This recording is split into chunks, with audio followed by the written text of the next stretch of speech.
এই সরকারের বড় একটা সমস্যা, টাকা পাচার ঠেকানো যাচ্ছে না। আপনি দুর্নীতি করলে তো অর্থনীতিতে নিয়ে আসা যায়, টাকা পাচার হয়ে গেলে যে দেশে যায় এই দেশের অর্থনীতির বাজেট হয়ে যায়। আরে আমরা বঙ্গবন্ধুর খুনিরে আনতে পারি না, আর টাকা পাচার করে এই টাকা ফেরত আনবো কিভাবে? এইটা একটা বড় সমস্যা। টাকা পাচার করে আমাদের বাজেট সংকুচিত হয়ে যাচ্ছে। মাননীয় স্পিকার, আরেকটা জিনিস, এই সরকারে রাসেল ভাইপার সাপ চলে আসছে। মাননীয় স্পিকার, এই সাপ আসার কারণে সরকারে যখন সাপ আসে প্রকৃতিতে বেজি থাকে, এই বেজি করে কি সাপরে নিয়ন্ত্রণ করে। কিন্তু এই সরকারে দেখা যাচ্ছে বিভিন্ন জায়গায় রাসেল ভাইপার আছে, কিন্তু বেজি ওই পরিমাণ নাই যে এই সাপরে ধরবে। মাননীয় স্পিকার, আপনি দেখেন এই আমাদের প্রতিষ্ঠানগুলা কত দুর্বল হয়ে গেছে। আমাদের প্রতিষ্ঠান, একজন ভদ্রলোককে দুদক ধরতে পারে নাই, একজন ভদ্রলোককে এনবিআর ধরতে পারে নাই, বাংলাদেশ ফাইন্যান্সিয়াল ইন্টেলিজেন্স ইউনিট ধরতে পারে নাই।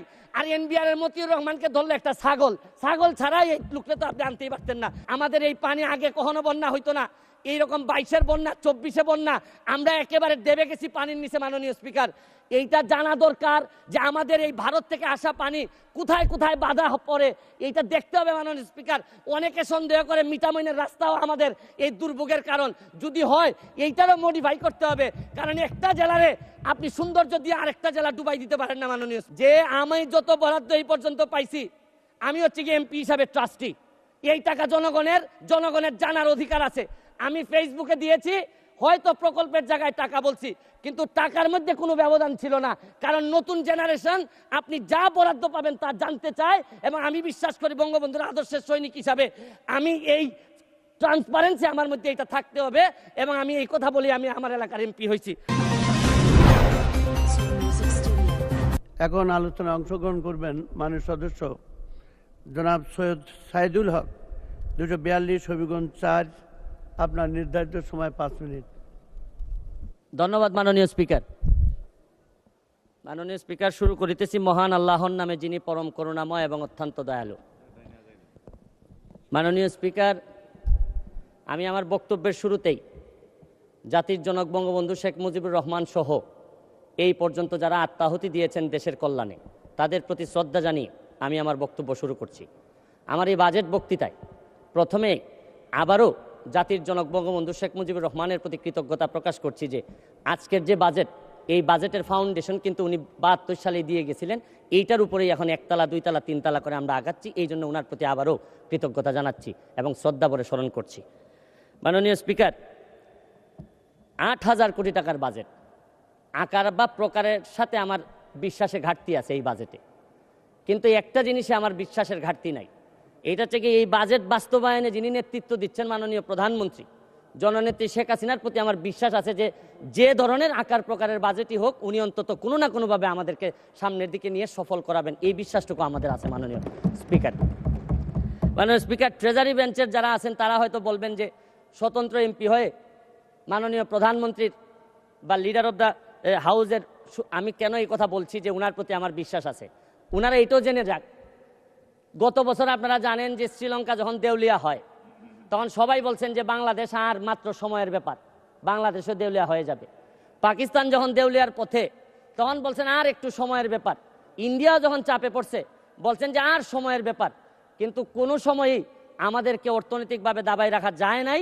কারণ হচ্ছে গিয়ে ইন্ডিয়া, পাকিস্তান, শ্রীলঙ্কা, তাদের সম্পদ আমাদের চেয়ে কোনো অংশেই কম ছিল না। তবে একটা জায়গায় ঘাটতি ছিল, এদের জননেত্রী শেখ হাসিনা এদের হাতে ছিল না। মাননীয় স্পিকার, আমি এইটার সাথে সাথে বাজেটের উপর কয়েকটা কথা বলতে চাই যে এই সরকারের কয়েকটা প্রেশার নেওয়া লাগবে। এই প্রেশারটা আমি সাজেশন দিতে চাই। মাননীয় স্পিকার, দেখেন এই বাজেটে ঋণ দিয়ে উন্নয়ন ব্যয় মিটানো হবে। 2.5 লক্ষ কোটি টাকার লোন নেওয়া হবে, 1.5 লক্ষ প্রায় নেওয়া হবে হচ্ছে গিয়ে ব্যাংক থেকে।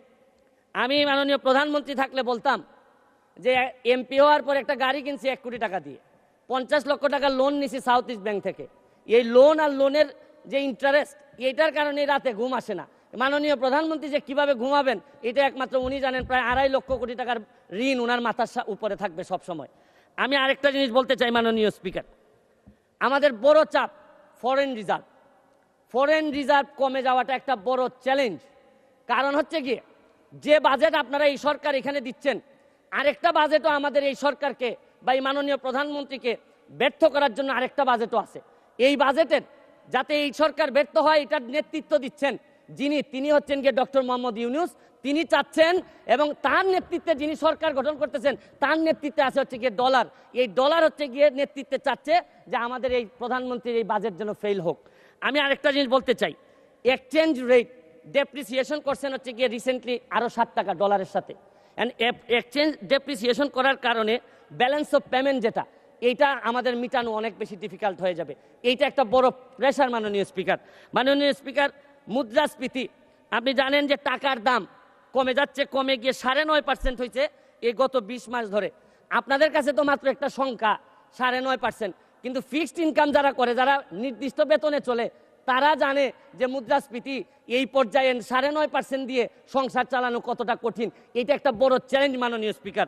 মাননীয় স্পিকার, আপনি তারপরও এই বাজেটে 2-3টা জিনিস আছে, ভালো সফলতা আছে এই সরকারের। আপনারা কি করলেন? আপনারা ইন্টারেস্ট রেট বাড়িয়েছেন, খুবই ভালো, এটা প্রশংসার যোগ্য। আপনারা মানি সাপ্লাই বাজার থেকে কমিয়েছেন, এইটাও একটা সংকুচনমূলক মুদ্রানীতি, রাজস্ব নীতি। এই রাজস্ব নীতি করতে গিয়ে, সংকুচন করতে গিয়ে সবই ঠিক আছে মাননীয় স্পিকার, কিন্তু আমরা নিজেরাই এমপিদের উপরও সংকুচন শুরু হয়ে গেল। আমাদের গাড়ির উপরও 25% একটা প্রস্তাবিত বাজেটে চলে আসলো মাননীয় স্পিকার। আমরা যে জিনিসটা বলতে চাই, কম্পেয়ার করে এই কথা বলতে চাই না স্পিকার, মাননীয় স্পিকার। কাদের সাথে কম্পেয়ার করবো আমরা?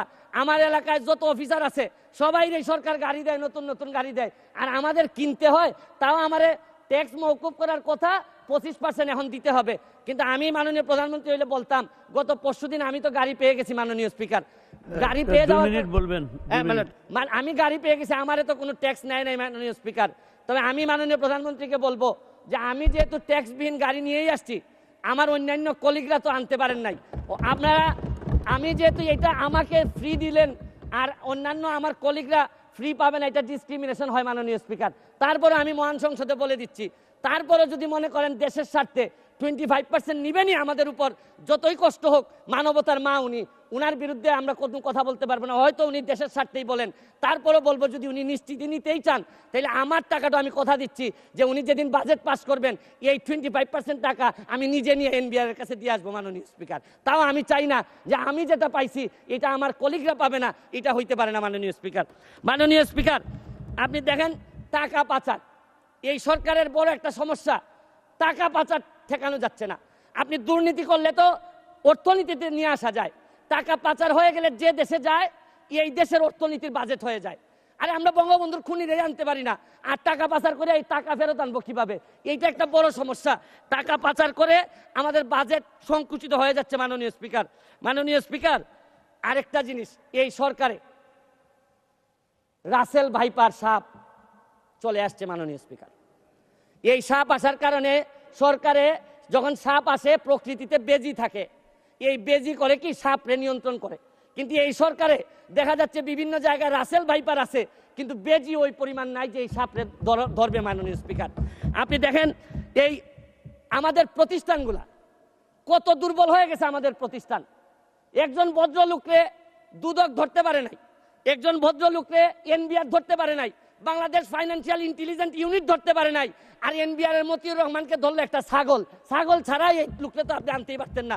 ছাগলের কাণ্ড হওয়ার কারণে আর ফেসবুক ভাইরা 1 মিনিট বক্তব্য আপনার বরাবর অ্যাপ্লিকেশন আছে, আমি 247 ইনভোক করতেছি। এখানে 247 হচ্ছে কি আমার বিরুদ্ধে, এখানে একজন মাননীয় সংসদ সদস্য আমার বিরুদ্ধে অভিযোগ দিয়েছেন।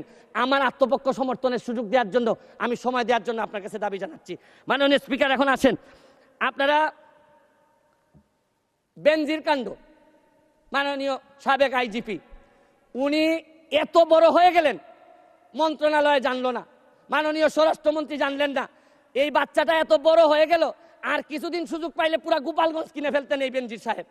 তারপরে এইটার দায় এই মন্ত্রণালয় এড়াইতে পারে না মাননীয় স্পিকার। এখন আপনারা কালো টাকা সাদা করবেন, আমার কোনো অসুবিধা নাই। যদি মনে করেন টাকা রয়ে গেছে, কিছু টাকা জমানো বা বিভিন্ন অলস টাকা রয়ে গেছে, এটারে সাদা করবেন, কোনো অসুবিধা নাই।